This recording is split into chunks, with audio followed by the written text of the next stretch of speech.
We had a guy on our podcast named Sean Mackey. He's an MD, PhD, runs our pain clinic at Stanford. And he talks about the biopsychosocial model of pain. And he's very open-minded. Meds work in some cases. So does your emotional or cognitive interpretation of the pain. What does it mean? So do things like meditation. Like, he's basically trying to incorporate all these different things. He's very holistic, for lack of a better word. But if you look at most pain docs, they're not that evolved. They're just like, this is what you use. It might be addictive, might not be addictive, but they're not ever talking about strengthening the systems that gave away in the first place. Right. So I totally agree with you.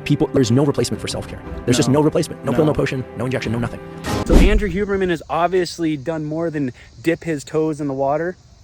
He's gone full-blown experimental mode, and he's very much delving into a lot more of a holistic approach, but he's got the genius, he's got the IQ, he's got the academic pedigree to add a lot of credibility to this stuff.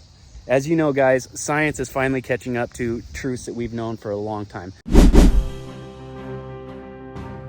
Chair of neurosurgery of a major medical school department, not Stanford, I promise, and said, what percentage of the things in medical textbooks, this is Rick asking this chair of neurosurgery, what percentage of things that you find in medical textbooks, basic and advanced, do you think are false based on your understanding of what we actually know now compared to when the textbooks were written? And he said 50%. And then Rick said, and then Rick said, I know, I was wide-eyed too. And then Rick said, and what is the extent of impact on treatment of patients modern day? And his answer was one word: incalculable. Oh my God. 50% in currently used medical textbooks, meaning that the literature has been updated with new understanding, new scientific papers, but it has not yet been incorporated into the medical education. What Huberman is referencing there is how obviously unsettled science is, and how the consensus really isn't something that's in your best interest or necessarily the most up-to-date or effective approach to your treatment. So I say this all the time, guys. The medical industry is just a business. It is a for-profit industry. And just like any other corporation or any other business, they don't move instantly. So like Andrew Huberman's talking about here is the difference between published, peer-reviewed research and the current textbooks that are in print. And those textbooks are the ones that are educating our medical professionals. And also our part is to ask questions of our medical team, our doctors. So some questions that you should be asking your medical team. Is there a natural way to approach this? Is there something that we can do in the realm of lifestyle, fitness, diet, sleep? Is there something we can do that will alleviate the symptoms to the point to where a drug or a surgery is actually necessary? Another question you should be asking your medical team: is this the most up-to-date scientific research on this particular subject? And I would even advise, just point blank in your questions, get really direct with your doctor. Ask if this course of treatment is coming out of the most recent peer-reviewed published scientific research, or is this coming out of the textbooks that this particular doctor learned from? Ask your doctor when the last time he's taken a continued education credit course on this particular topic or subject. Go get a second opinion. Guys, it's real important that we break away from the disease treatment model of health. Why? Because if we're only going to disease treatment, we're waiting until it's too late to do something about it. It's much better to take a proactive approach, take care of yourself, not your ailments, your symptoms, your conditions, or your diseases. And you've explained that there's actually part of your brain that grows.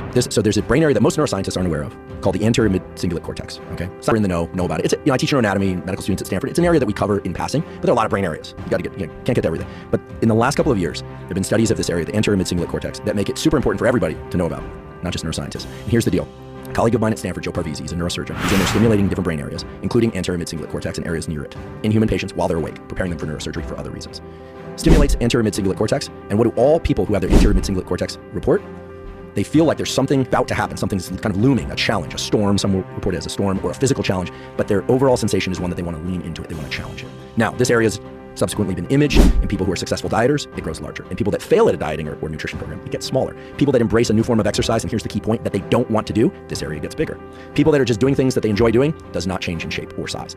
Now, here's where it gets even more interesting. The anterior mid-cingulate cortex is larger in volume in a group of people called super-agers, okay? A bit of a misnomer because it implies they age faster. They actually age more slowly as it relates to cognitive decline. The slope of cognitive decline is not as steep in these people, meaning they're holding on to cognitive abilities longer than other people into older age. And universal quality among these super-agers is not just a larger anterior mid-cingulate cortex, but that they challenge themselves to do things that are challenging and they kind of want to do or really don't want to do. So when we hear, do crossword puzzles to maintain their memory, probably good to keep some cognitive flexibility going. But if you love crossword puzzles, you're not going to grow your anterior mid-cingulate cortex. Right. If you love 45 degrees in the cold plunge after an hour-long run in the hills, which I do, probably not going to do much to grow this area. If you really don't want to do something and you do it, this area gets bigger. And it's got inputs and outputs from all of these different brain areas that make all of this make sense. Like the dopamine system, like the learning and memory system, like the areas of the brain that say, no, I'm going to treat for that. It's aversive. But you push yourself to do something that you don't want to do, this area gets bigger. And the best part is it translates to an ability to do harder things elsewhere. This to me, I get obviously super excited about because it's nested in human data and animal data, in real world examples of dieting and exercise and aging and longevity and all of that. And it speaks to much of what you've talked about on this podcast for years and years, which is do hard things. It will give you an ability to do other hard things. So picture that ACC as your comfort zone. And the degree that we are willing to step outside of that comfort zone, the more we are exercising that in our brain.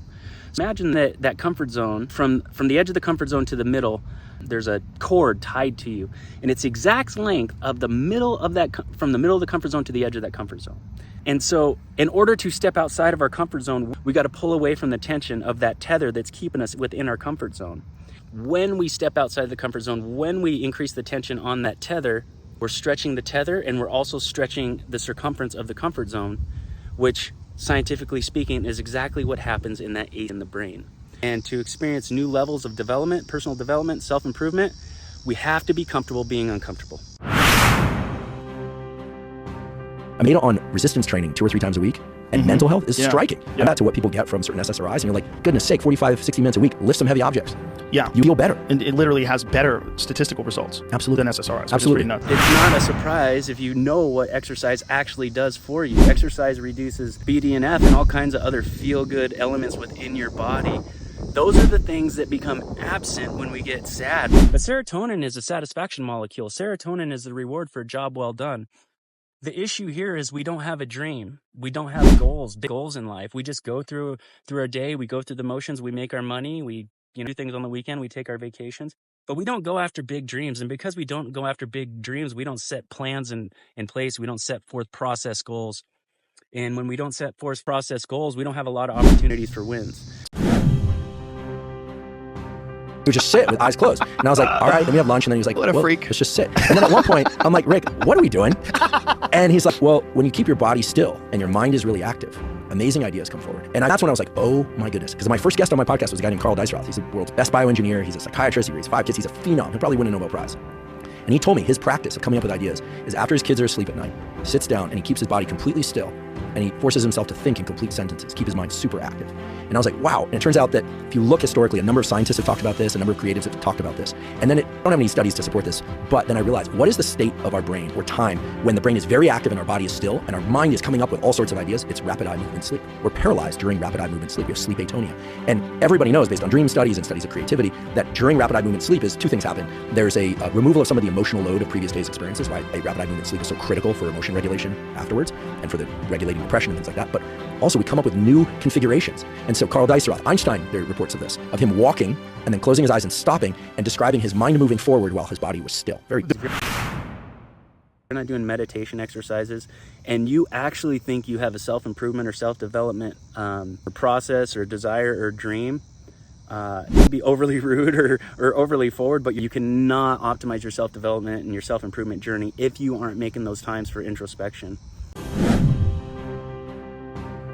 Gross reality of a lot of this stuff. A lot of this stuff is going to cost companies money because people won't be taking generate from it. BBC 157 can be made by virtually any laboratory, and it's probably going to cut back on orthopedic surgeries. Right. And that's the gross reality of a lot of this stuff. A lot of this stuff is going to cost companies money because people won't be taking pain medication, they won't be taking anti-inflammatory medication, they won't be getting as many surgeries. And that's where it gets fucked up because the business of healthcare is really set up not looking at people as like best way and the most efficient way and the most cost-effective way in terms of for the actual patient to treat them. No, it's how do I make the most money from this person? Well, we did an episode on back health and strengthening the back and back pain with Stu McGill on, and it was wild. I've never received emails and stuff like that, like people or more saying, the McGill Big 3 helped me so much, might stabilize my back. It's like he had his 3 movements. You can look it up on YouTube. They're easy to find there. But it's all about that he's in great shape in his late 60s. Incredible. And he basically is giving behavioral tools to stabilize and strengthen the spine.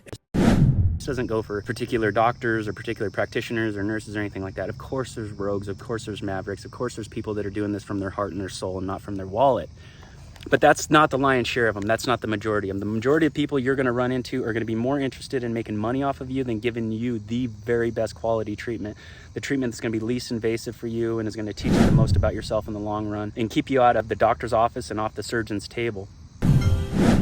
Felt that Van Tuliken's experiment was over-sensationalized and that news coverage of it shamed people who regularly eat processed foods. Shamed them. That's what you got. That kind of language drives me crazy. In other words, the vast majority of Americans, particularly the millions who are food insecure or have limited access to fresh food, they also tend to be lower income and people of color. Yeah, they fucking the whole spectrum. Wilson felt the buzz, ignored this food apartheid. Oh my God. Crazy. As well as the massive diversity of foods that can be considered ultra-processed, a category that includes everything from vegan meat replacements, which, by the way, are really bad for you, and non-dairy milks, which, by the way, are really bad for you, to potato chips and candy, which, by the way, are really for you. How can this entire category of foods be something we're supposed to avoid? Because it's not food. It's not nutritious food. And if you eat non-nutritious food, you get